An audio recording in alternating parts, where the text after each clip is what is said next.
memento. And we have a caregiver pin. That's what we do as a hospice group.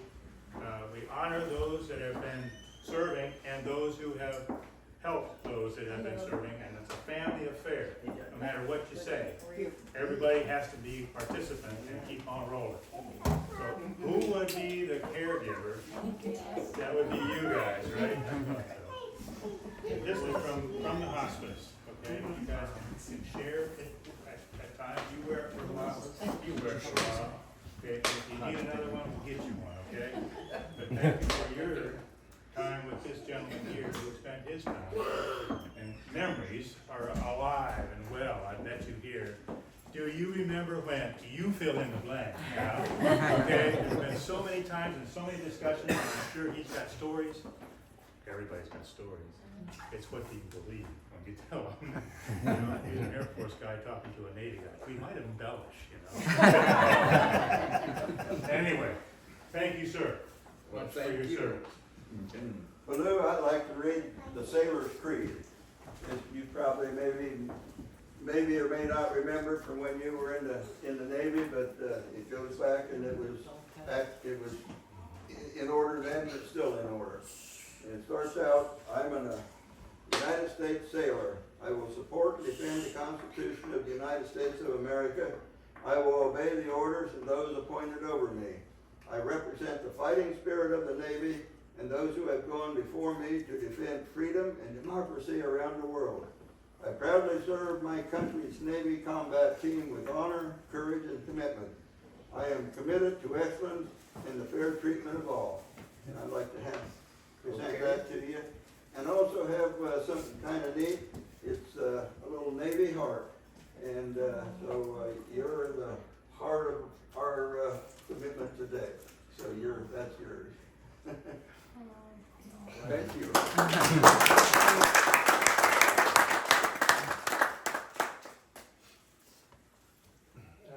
Next, I'm privileged to present you with this American flag in honor of your service.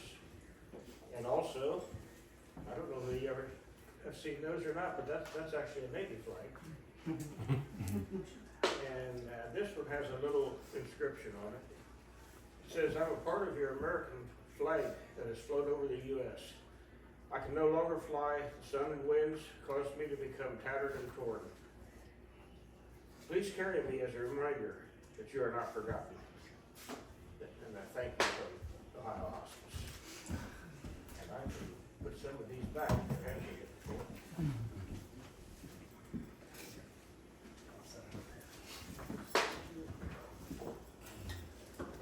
And finally, this is also from Ohio Hospice. Just a little throw, table centerpiece. And with that, we certainly thank you again for your service.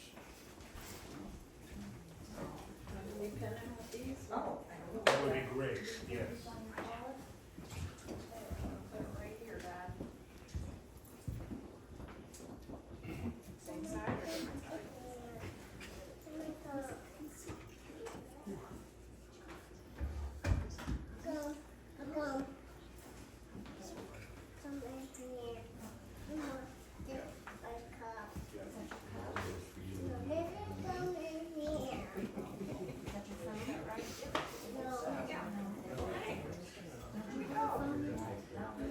Okay. Sir, we want to get back to the thing. I tell you what, you know, this guy deserves a big salute. That's Mike.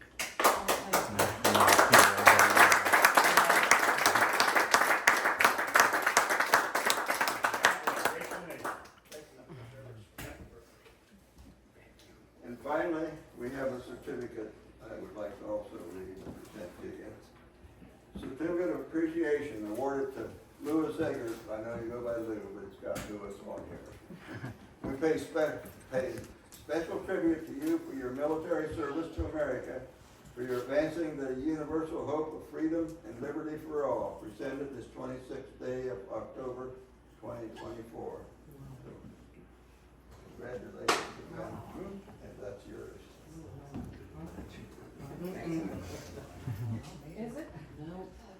certificate.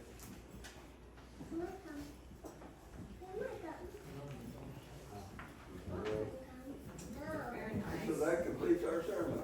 But I would, yeah, I would like to hear from this gentleman right here. What's your memories of your time in the service? Your memories? What memories do you have of your time in the service? Good ones? Yeah, they're good ones. Okay. I had one bad one, the one that kind of got, well, it came right at the end of the war, so it came at a good time because I was ready to come home anyway. And that, you wanna tell what that was, cause it's kind of interesting. I'd love to know. Oh, well, that was, we were at the Battle of Okinawa Oh, wow. and suicide plane hit our destroyer Oh, my. and put it, well, they patched us up enough to come back across the Atlantic to, or not the Atlantic, the Pacific, to, San Francisco where we got repaired. And then the war was over and a couple months later, I got out. You served your nation. Yep. And you did it well. Thank you again, sir. Thank you. And thank you guys too, who, you know, Thank you. Thank you again. support's big in the family. If the family doesn't support, things go south, okay? So, And we have a little biography to read, if I guess it's a biography. And you talked about memories being, you know, we all have kind of our individual memories, or many of us do. But we tried to put some on paper and share the ones that we know, because we grew up with this guy. And they're pretty special. So, it's a life spanning 100 years, so I'm gonna try and, you know, keep it under 2 hours. But we'll just kind of, we'll talk through this and share our memories with you. And I made a copy for you if you wanna follow along, because hearing isn't so great. So baby Louis was born in Rochester, New York on October 30th, 1924, which makes him part of the greatest generation. Calvin Coolidge was president. Just many of you might not even know who Calvin Coolidge is, but he was president a long time ago. The population of the United States was only 114 million. The average price of a new house was $5,800. A new car cost $265. A loaf of bread was 10 cents. A gallon of gas was 21 cents. A dozen eggs was 58 cents. You can see the trend here. Times have changed. The average household income was almost $3,500 a year. Cars were really just becoming commonplace, at least to the point where families owned a car. Only about a third of U.S. families had telephones, so different times. And those were landlines, by the way. Mom and Dad were Julia and Louis Eggert. Louis Sr. was a plant manager for a company that made rail car wheels. And at a time when that was at a time when the railroads were booming. They moved around a lot. Louis Jr. and his younger sister Shirley grew up in towns across Ohio, Toledo, Sandusky, and Zanesville. He went to Zanesville High School, where they called him Louie.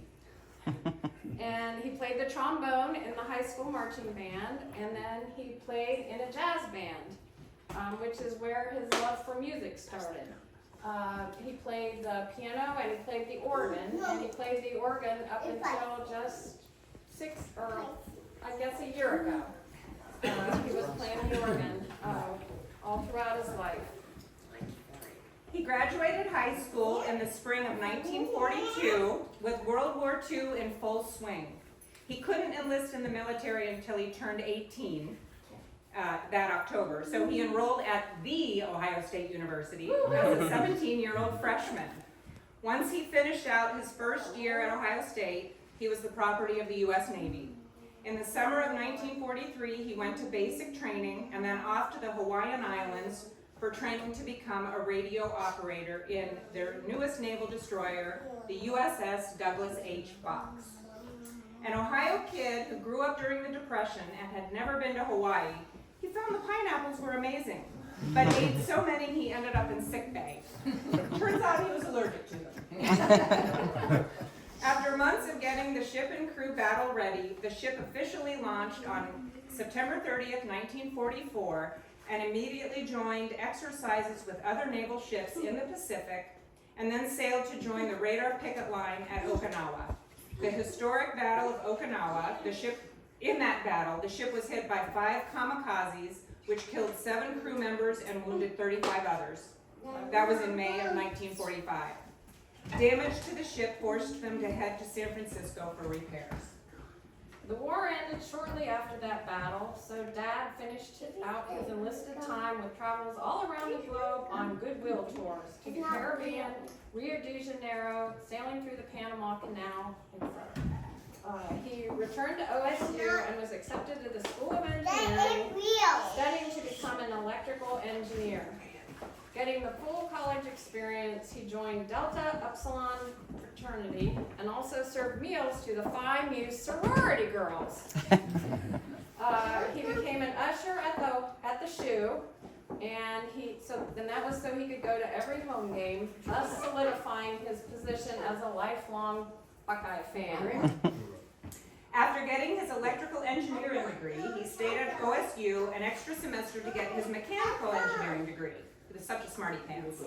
He was immediately hired after graduation in 1948 by Ranco Controls in Columbus, a company he eventually retired from in 1986 after 38 years. Fun fact, I Googled Dad's name, pretty sure I wouldn't find anything incriminating, and learned he was listed as a co-inventor along with Bill Tufts for a patent filed by Ranco in 1960 for a control switch used in defrosting refrigerators. An inventor, who knew? So of course he would never define his life by his career, but rather by his family that he loved so much. He met his beloved June Wetmuff, our mom, in 1959, and they were married on April 2nd of 1960 after dating for only 6 months. It was a short courtship, but when you know, right? And he was 35 and she was 32 when they married. That was considered very late back in those days, and so they were in a hurry. Baby Laura followed in February of 1961, and it's okay, you can do the math, it's a little bit more than 9 months. And baby Linda was born in July in 1965.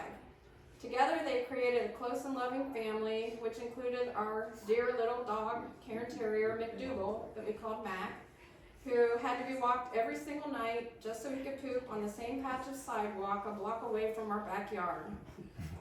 Church was every Sunday, with Dad waking up us girls with an enthusiastic hit the deck. That was a nod to his naval days. Holidays always included visiting extended family in Akron and in Mount Vernon.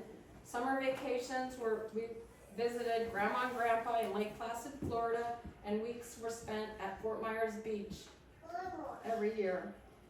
He was Hugo. Always one to tinker, our mom never had to call a repairman, or a landscaper, or a home remodeler. Dad could do it all. 4370 Langport Road was always in tip-top shape, and this was before the internet, where you can get on YouTube and find a video on how to do anything. Weekends in the late spring, summer, early fall were spent racing his favorite toy, an 18-foot interlake sailboat on Scioto River, with Laura as his crew, a hobby he continued even after he retired to Seven Lakes, North Carolina, although Mom was not as willing a crew as dear Laura. Once, after a particularly windy day racing on Lake Sequoia, their little sailboat capsized. Mom was not a strong swimmer. In fact, she couldn't swim. Thankfully had a life jacket on. But she was trapped under the boat. It had turned over, and he had to push her head so she could get under the boat and come up on the other side. He had to talk her through holding her breath and paddling under the boat. She hung up her life jacket after that episode. And he had to recruit sailors from the 65 and older stock at the Seven Lakes Sailor Club. You go. Oh. Lost my phone. Oh my, they spent, Mom and Dad then spent 14 years in Seven Lakes, North Carolina. They joined a church in Southern Pines. They served Meals on Wheels in the local community. However, they returned to Ohio in 2000. They lived in Reynoldsburg, fairly close to my family and the boys, and made a few visits to Minneapolis to see Dave and Linda and their boys. They took great joy in being grandparents to Michael and Scott, Owen and Will, never even wishing for granddaughters because those grandsons were so perfect. And so were their great-grandsons, Grayson and Hayden. But they eventually got their perfect granddaughters with Kaylee and Alfonsina. What a happy day. We finally have girls. After Mom died in January 2018, Dad remained at the Madison house. Oh, he moved into his own apartment and continued wowing the ladies there with organ concerts and being the nicest resident they'd ever had. There was a little thing called a pandemic in 2000 that got Laura and Bill thinking that perhaps staying at the Madison house was not the best option for him. The possibility that he would have to miss out on big family events and not get to hold his first great-grandson was not a risk anyone wanted to take, especially since there was an empty room waiting at 650 Haymarket. On July 4th, 2020, that was his own personal Independence Day, and he moved to West Jeff permanently. The rock of our family, a man of few words, but never quiet with his I love yous. Not sure he's ever been in a bad mood. Loves God, loves his country, and loves his family. We asked him once if he had any regrets in life, and he said, I only wish I'd met your mom sooner. 100 years on this earth is a gift not many get to see. He survived World War II and a nasty bout of COVID in January of this year. But God kept him here to teach us how to always look at the bright side and keep a positive attitude, that faith will get you through the toughest of times. Keep a tidy workbench and you'll always know where your tools are.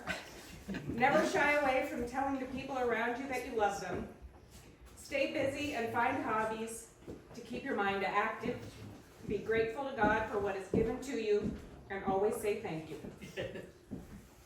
So now we are going to raise a glass to a 100-year-old amazing man who we all love so much.